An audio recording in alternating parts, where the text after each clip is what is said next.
In this video, I'm so excited to be able to talk about how to be happy and the 25 habits that allow you to do this. And we're starting right now.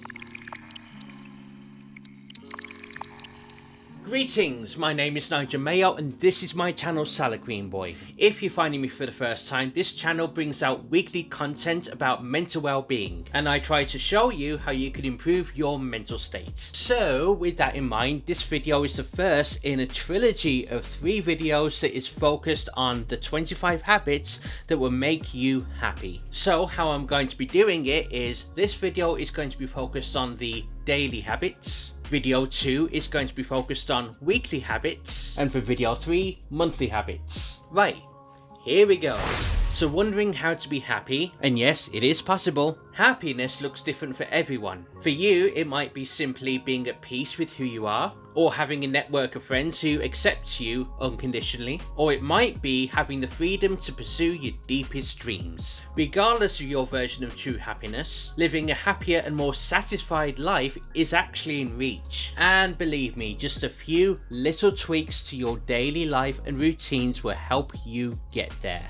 So the thing is, habits do matter. So if you've ever tried to break a bad habit such as, I don't know, smoking, you know how difficult it can be and how ingrained it is. Well, here's the good news. The good habits are deeply ingrained as well. So why not make positive habits part of your routine as well? In this 3-part mini-series, I'll be giving you the daily, weekly and monthly habits that help you start on your quest. Just remember again that every single person's version of happiness is different, and so is the quest for it. The thing is, if these habits are not adding to your lifestyle and are just causing you more stress, thing is, just ditch them. There really is no right or wrong answer here other than what makes you happy. It really is like any other skill, a little bit of practice and time and you'll figure out what's right for you. So with that said, in no particular order, let's begin, shall we?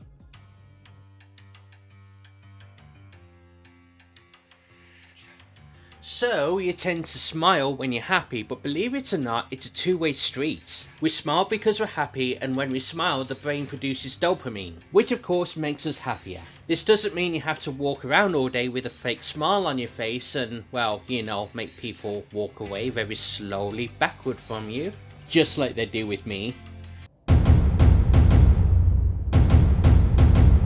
But the next time that you feel down, why not crack a smile and see what happens? Or if you don't feel okay doing that, then why not, when you wake up, go into the bathroom and just smile for 5 minutes or even 1 minute, 30 seconds in front of the mirror and just see how that goes.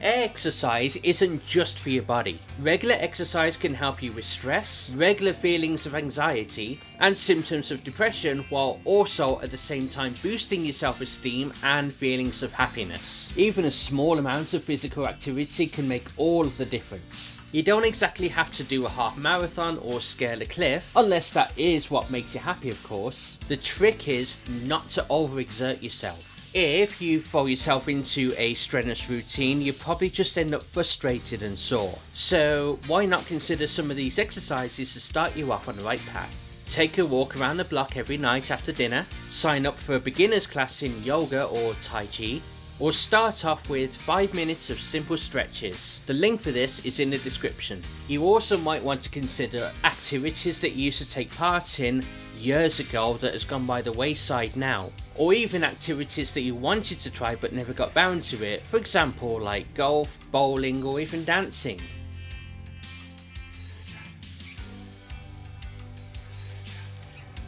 No matter how much that modern society is steering us to getting less sleep these days, we all know that adequate sleep is vital. It's a trusted source of good health, brain function and emotional well-being.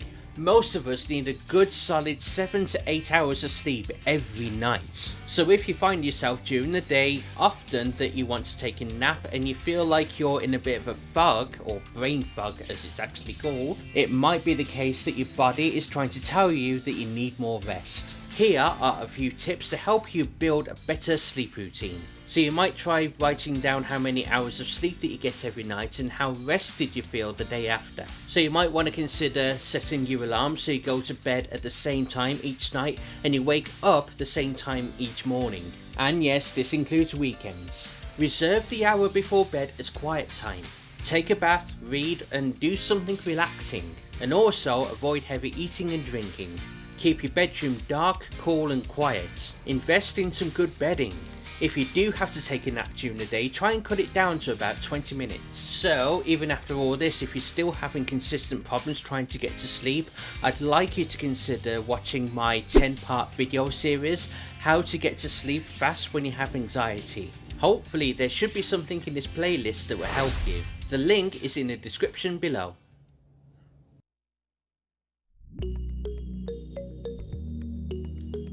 So you should know that your food choices have an overall effect on your physical health, but some foods can also affect your state of mind. For example, carbohydrates release serotonin. You know, that feel-good hormone. So just keep those simple carbs, such as foods high in sugar and starch, to a minimum, because that surge of energy that you're going to feel will be short-lived and it will make you crash. Complex carbs such as vegetables, beans and whole wheat are a better choice. Lean meat, poultry and dairy are high in protein.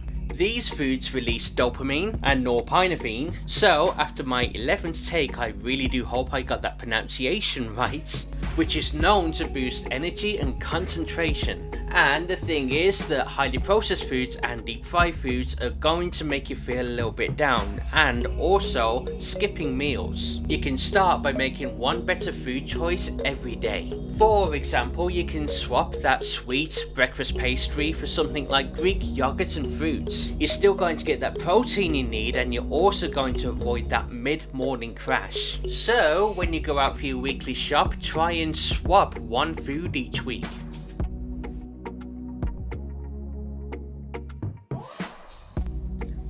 Simply being grateful can give you a mood boost as among as other benefits. For example, a recent 2-part study has revealed that practicing gratefulness can have a significant effect on your feelings of hope and happiness. Try and start every day by acknowledging one thing, no matter how big or small, that you're grateful for.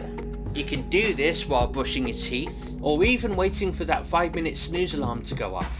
As you go about your day, try and keep an eye on the pleasant things in your life. The thing is, they can be big things like knowing that someone loves you or that big paid promotion you've been waiting for, or it could be something small like a co-worker getting you tea and coffee. Hint hint, wink wink guys, you know who you are. Or even something so small as your neighbour just waving to you when you go out in the morning. Or maybe it's just the warmth of the sun on your skin. With a little practice, you may even become more aware of all of the positive things that are around you every single day.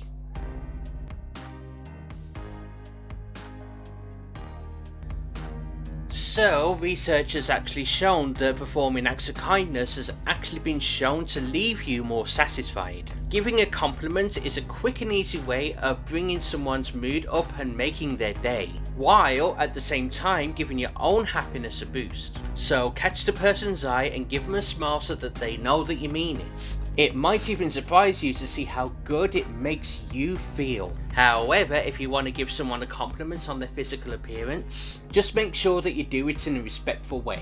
I have a link in the description if you want a few tips on how to get started with this.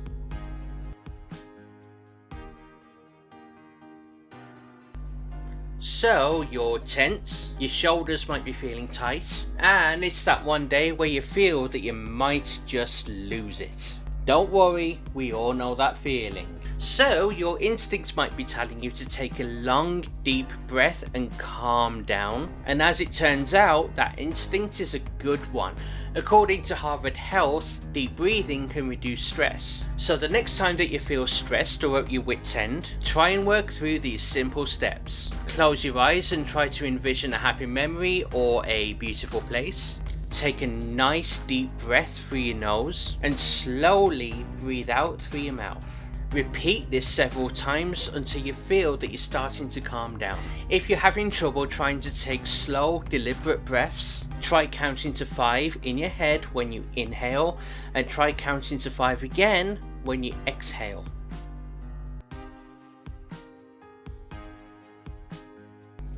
So, a positive mental attitude is usually a good thing, but bad things do happen to everyone. It's just part of life. So, if you get any bad news, make a mistake, or you just feel like you're in a funk, don't even try to pretend that you're happy. Try and acknowledge the feeling of unhappiness, and try and let yourself experience it for a moment. And then try to focus on what made you feel that way and what it might take to recover. Try and think, would a deep breathing exercise help? A long walk outside maybe? Or even talking it over with someone. Let the moment pass and take care of yourself. Remember, no one is happy all of the time.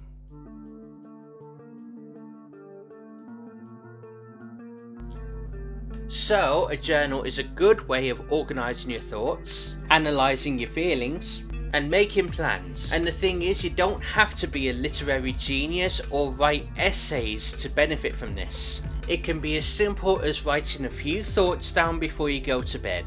And the thing is, if putting things down in writing makes you a bit nervous, you can even shred it up when you're finished with it. It's not what you're writing down that counts, it's just the process. And if you're not sure what to do with the feelings that you write down on a page, I've left a link in the description for a guide on how to organise your feelings. All I ask is that you consider using that and leaving in the comments below if it helped you or not.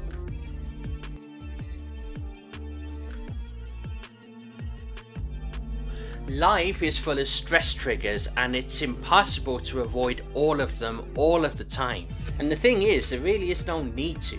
Stanford psychologist Kelly McGonigal has stated that stress isn't necessarily always harmful. Again, sorry Kelly if I pronounced that wrong. And we can even change our attitudes about stress. I've added a link in the description if you want to learn more about the upside of stress. But for those stressors and triggers that you can't avoid, remind yourself that everyone has stress.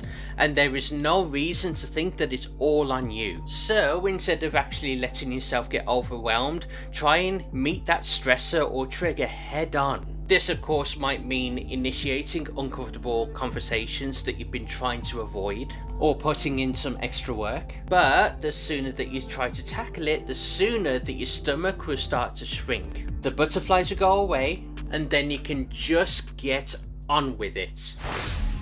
So at this point you might want to consider watching my next video that is focusing on the weekly habits that will make you feel happy. So if you're watching this video right now as it's coming out, or maybe even a day or so late, you might want to subscribe, and that way you'll be informed of the next 2 videos that's coming out. This 3-part series, or as some might call it, a trilogy, will be posted over the next week. I like to call it Happy Week, get it? So if you got any value from this content, I'd like you to consider liking this video, subscribing to this channel if you want more hints and tips on how to improve your mental well-being and mental state. And also, not only will you be doing me a favour, but you'll also be doing any of your favourite content creators if you consider sharing the videos that you love. Because all we want to do is bring you the content that is going to help you. And just let me know in the comments what routines make you happy. Because at the end of the day, it gets dark.